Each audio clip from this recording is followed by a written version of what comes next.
ಇನ್ನು ಅಲ್ಲು ಅರ್ಜುನ್ಗೆ ಮಧ್ಯಂತರ ಜಾಮೀನು ಸಿಕ್ಕಿದೆ. ಅಲ್ಲು ಅರ್ಜುನ್ಗೆ ಇಂಟರಿಮ್ ಬೇಲ್, ಮಧ್ಯಂತರ ಜಾಮೀನು ಸಿಕ್ಕಿದೆ. ಎಫ್ಐಆರ್ನ ಕ್ವಾಶ್ನ ಬಗ್ಗೆ ಮಾತಾಡಬೇಡಿ, ಜಾಮೀನಿನ ಬಗ್ಗೆ ಮಾತಾಡಿ ಅಂತ ಹೇಳಿದ್ರು. ಜೊತೆಗೆ 2017ರಲ್ಲಿ ಶಾರುಖ್ ಖಾನ್ ವರ್ಸಸ್ ಗುಜರಾತ್ ಸರ್ಕಾರ, ಇದರ ತೀರ್ಪನ್ನು ಕೂಡ ಉಲ್ಲೇಖ ಮಾಡಲಾಗಿತ್ತು. ಹೈಕೋರ್ಟ್ನಲ್ಲಿ ಆರ್ಗ್ಯುಮೆಂಟ್ ಆಗ್ತಾ ಇತ್ತು. ಮಧ್ಯಂತರ ಜಾಮೀನು ಸಿಕ್ಕಿದೆ.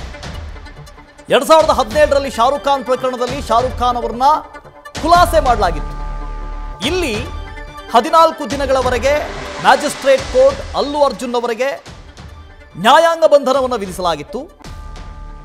ಹೈಕೋರ್ಟ್ ಮೊರೆ ಹೋಗಿದ್ರು, ಎಫ್ಐಆರ್ನ ಕ್ವಾಶ್ ಮಾಡಿ ಅಂತ ಕೇಳ್ಕೊಂಡಿದ್ರು. ಆದರೆ ಕೋರ್ಟ್ ಹೇಳಿತ್ತು, ಈ ಕೇಸನ್ನ ಖುಲಾಸೆ ಮಾಡೋದ್ರ ಬಗ್ಗೆ ಚರ್ಚೆ ಬೇಡ, ವಾದ ಬೇಡ, ಜಾಮೀನಿನ ಬಗ್ಗೆ ವಾದ ಮಾಡಿ ಅಂತ ಕೇಳ್ಕೊಂಡಿದ್ರು. ಈಗ ಮಧ್ಯಂತರ ಜಾಮೀನನ್ನು ಕೊಡಮಾಡಲಾಗಿದೆ. ಅಲ್ಲು ಅರ್ಜುನ್ಗೆ ಮಧ್ಯಂತರ ಜಾಮೀನು ಸಿಕ್ಕಿದೆ. ಅಲ್ಲು ಅರ್ಜುನ್ ಅರೆಸ್ಟ್ ಕೇಸಲ್ಲಿ ಬಿಗ್ ಡೆವಲಪ್ಮೆಂಟ್ ಆಗ್ತಾ ಇದೆ. ಟ್ವಿಸ್ಟ್ಗಳ ಮೇಲೆ ಟ್ವಿಸ್ಟ್ ಸಿಗ್ತಾ ಇತ್ತು. ಭಾಸ್ಕರ್ ಯಾರು ಕೇಸ್ ದಾಖಲು ಮಾಡಿದ್ರು ಅವರು ಹೇಳಿದ್ರು, ನಾ ಕೇಸನ್ನು ವಿತ್ಡ್ರಾ ಮಾಡ್ತೀನಿ ಅಂತ, ನಾನು ಸಿದ್ಧನಿದ್ದೇನೆ, ನನಗೆ ಗೊತ್ತಿರಲಿಲ್ಲ ಇಷ್ಟೆಲ್ಲ ಡೆವಲಪ್ಮೆಂಟ್ ಆಗಿದ್ದು ಗೊತ್ತಿರಲಿಲ್ಲ. ಆರೋಪಿಗಳನ್ನು ವಶಕ್ಕೆ ಪಡೆದಿದ್ದು ಗೊತ್ತಿತ್ತು, ಆದರೆ A11 ಆರೋಪಿ ಅಲ್ಲು ಅರ್ಜುನನ್ನ ಪೊಲೀಸರು ವಶಕ್ಕೆ ಪಡೆದಿದ್ದು ಗೊತ್ತಿರಲಿಲ್ಲ. ಹಾಗಾಗಿ ಕೇಸನ್ನು ವಿತ್ಡ್ರಾ ಮಾಡೋಕ್ಕೂ ಕೂಡ ನಾನು ರೆಡಿ ಅಂತ ಹೇಳಿದ್ರು. ಅದರ ಮಧ್ಯೆ ಅಲ್ಲು ಅರ್ಜುನ್ ಹೈಕೋರ್ಟ್ನ ಮೊರೆ ಹೋಗಿದ್ರು. ಈಗ ಮಧ್ಯಂತರ ಜಾಮೀನು ಸಿಕ್ಕಿದೆ. ಜಗದೀಶ್ ಇದ್ರ ಬಗ್ಗೆ ಹೆಚ್ಚಿನ ಡೀಟೇಲ್ಸ್ ಅನ್ನು ಕೊಡ್ತಾ ಹೋಗ್ತಾರೆ. ಜಗದೀಶ್, ಆಗಲೇ ಮಾತಾಡ್ತಾ ಇದ್ವಿ, ಶಾರುಖ್ ಖಾನ್ ಅವರ ಕೇಸನ್ನು ಕೂಡ ನೀವು ಉಲ್ಲೇಖ ಮಾಡಿದ್ರಿ, ಅದನ್ನ ಕೋರ್ಟಲ್ಲೂ ಕೂಡ ಉಲ್ಲೇಖ ಮಾಡಿದ್ರು ಲಾಯರ್. ಈಗ ಎಲ್ಲ ಒಂದ್ ಕಡೆ ಮಧ್ಯಂತರ ಜಾಮೀನು ಸಿಕ್ಕಿದೆ ಅಂತ, ಯಾವ ಗ್ರೌಂಡ್ಸ್ ಮೇಲೆ? ವಾಸುದೇವ್, ಈಗಾಗಲೇ ಹೈಕೋರ್ಟ್ನಲ್ಲಿ ಪ್ರಕರಣದ ವಿಚಾರಣೆ ಸುದೀರ್ಘವಾಗಿ ನಡೆಯುವಂತಹ ಸಂದರ್ಭದಲ್ಲಿ ಈಗಾಗಲೇ ಏನಂದ್ರೆ ಅಲ್ಲು ಅರ್ಜುನ್ ಪರವಾಗಿರ್ತಕ್ಕಂತಹ ವಕೀಲರು ಕೆಲವೊಂದು ವಿಚಾರಗಳನ್ನ ಮೆನ್ಷನ್ ಮಾಡ್ತಾ ಹೋಗ್ತಾರೆ. ಅಂದ್ರೆ ಈಗಾಗಲೇ ನಾವು ಈ ಒಂದು ಪ್ರೀ ಶೋ ನಡೆಸುವಂತಹ ಸಂದರ್ಭದಲ್ಲಿ ಅನುಮತಿಯನ್ನ ಕೇಳಿದ್ವಿ, ಅನುಮತಿ ಈಗಾಗಲೇ ಪೊಲೀಸರು ಕೊಟ್ಟಿದ್ರು ಅನ್ನುವಂತಹ ವಿಚಾರವನ್ನ ಹೇಳ್ತಾರೆ. ಅದರ ಜೊತೆಗೆ ಅದರ ವಿರುದ್ಧವಾಗಿ ಅಂದ್ರೆ ಪೊಲೀಸ್ ಇಲಾಖೆಯಿಂದನೂ ಅವರ ಪರವಾಗಿ ವಾದ ಮಾಡಿರ್ತಕ್ಕಂಥವ್ರು ನಾವು ಪರ್ಮಿಷನ್ ಕೊಟ್ಟಿದ್ವಿ, ಆದ್ರೆ ಇವರು ದೊಡ್ಡ ಮಟ್ಟದಲ್ಲಿ ರ್ಯಾಲಿಯನ್ನ ಮಾಡ್ಕೊಂಡು ಬಂದು ಏನಂದ್ರೆ ಎಂಟ್ರಿಯನ್ನ ಕೊಡ್ತಾರೆ, ಮತ್ತೆ ಆ ಸಂದರ್ಭದಲ್ಲಿ ಅಲ್ಲು ಅರ್ಜುನ್ ಅವರಿಗೆ ಬರಬೇಡಿ ಅನ್ನುವಂತಹ ವಿಚಾರವನ್ನ ಹೇಳಿದ್ವಿ ಅನ್ನುವಂತಹ ವಾದ ಪ್ರತಿವಾದ ನಡೆಯುತ್ತೆ.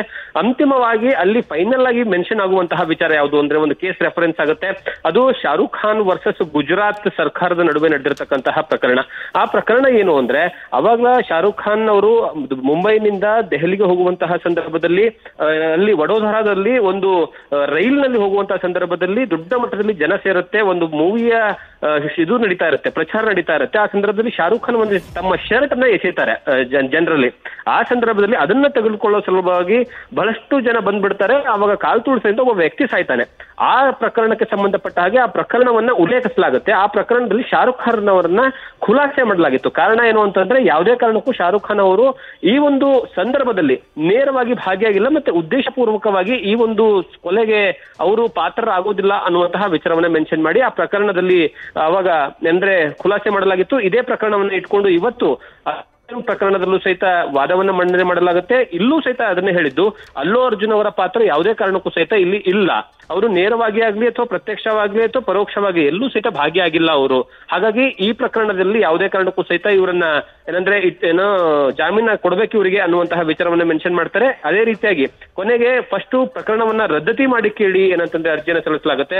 ಯಾವುದೇ ಕಾರಣಕ್ಕೂ ಪ್ರಕರಣವನ್ನ ರದ್ದತಿ ಮಾಡೋದಕ್ಕೆ ಆಗೋದಿಲ್ಲ ಅಂತ ಹೇಳಿದ ತಕ್ಷಣವೇ ಆ ಕೊನೆ ಪಕ್ಷ ಜಾಮೀನಾದ್ರೂ ಕೊಡಿ ಅಂತ ಕೇಳಿದಾಗ ವಾದ ಮತ್ತೆ ಪ್ರತಿವಾದ ಆಲಿಸಿರ್ತಕ್ಕಂತಹ ತೆಲಂಗಾಣದ ಹೈಕೋರ್ಟ್ ಈಗ ಅಂತಿಮವಾಗಿ ಅಲ್ಲು ಅರ್ಜುನ್ ಅವರಿಗೆ ಜಾಮೀನನ್ನ ಕೊಟ್ಟಿದೆ. ಆದ್ರೆ ಇಲ್ಲಿ ಇಂಟ್ರೆಸ್ಟಿಂಗ್ ವಿಚಾರ ಏನು ಅಂದ್ರೆ, ಈಗ ತಾನೇ ಕೆಲವೇ ನಿಮಿಷಗಳ ಹಿಂದೆ ಅಲ್ಲು ಅರ್ಜುನ್ ಅವರನ್ನ ಏನಂದ್ರೆ ಅಲ್ಲಿರುವಂತಹ ನಾಂಪಲ್ಲಿ ಏನೋ ಚಂಚಲ್ಗೂಡು ಜೈಲಿಗೆ ಶಿಫ್ಟ್ ಮಾಡಲಾಗಿರುವಂತದ್ದು. ನಾಂಪಲ್ಲಿ ಮ್ಯಾಜಿಸ್ಟ್ರೇಟ್ ಕೋರ್ಟ್ ಕೊಟ್ಟಿರ್ತಕ್ಕಂತಹ 14 ದಿವಸದ ನ್ಯಾಯಾಂಗದ ಆದೇಶದ ಹಿನ್ನೆಲೆಯಲ್ಲಿ ಈಗಾಗಲೇ ಅವ್ರನ್ನ ಚಂಚಲ್ಗೂಡು ಜೈಲಿಗೆ ಶಿಫ್ಟ್ ಮಾಡಲಾಗಿದೆ.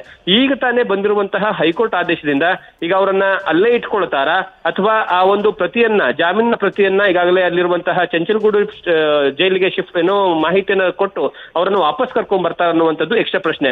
ಒಂದು ವೇಳೆ ಆ ರೀತಿ ಏನಾದ್ರೂ ಈಗ ಮಧ್ಯಂತರ ಜಾಮೀನಿನ ಪ್ರತಿ ಚಂಚಲ್ಗೂಡು ಜೈಲಿಗೆ ಹೋಗೋದಕ್ಕೆ ತಡವಾಗಿದ್ದೇ ಆದ್ರೆ ನಾಳೆ ಮತ್ತೆ ನಾಡಿದ್ದು 2 ದಿವಸಗಳ ಕಾಲ ಅಲ್ಲು ಅರ್ಜುನ್ ಜೈಲಲ್ಲೇ ಇರಬೇಕಾಗುತ್ತೆ. ಇಲ್ಲವಾದ್ರೆ ಇಮೇಲ್ ಮೂಲಕವಾಗಿ ಏನಾದ್ರೂ ಕೊಟ್ಟಿದ್ದೇ ಆದ್ರೆ ಅಥವಾ ಬೇಗ ರವಾನೆ ಮಾಡಿದ್ದೇ ಆದ್ರೆ ಆದೇಶದ ಪ್ರತಿಯನ್ನ, ಅವಾಗ ಅಲ್ಲು ಅರ್ಜುನನ್ನ ಬಿಡುಗಡೆ ಮಾಡಿಕೊಂಡು ಕರ್ಕೊಂಡ್ ಬರುವಂತಹ ಸಾಧ್ಯತೆಗಳು ಇರುವಂತದ್ದು. Vasudev, okay, thank you Jagadish. News First ನಿರ್ಭೀತಿಯಿಂದ ನಿಮ್ಮ ಪರವಾಗಿ.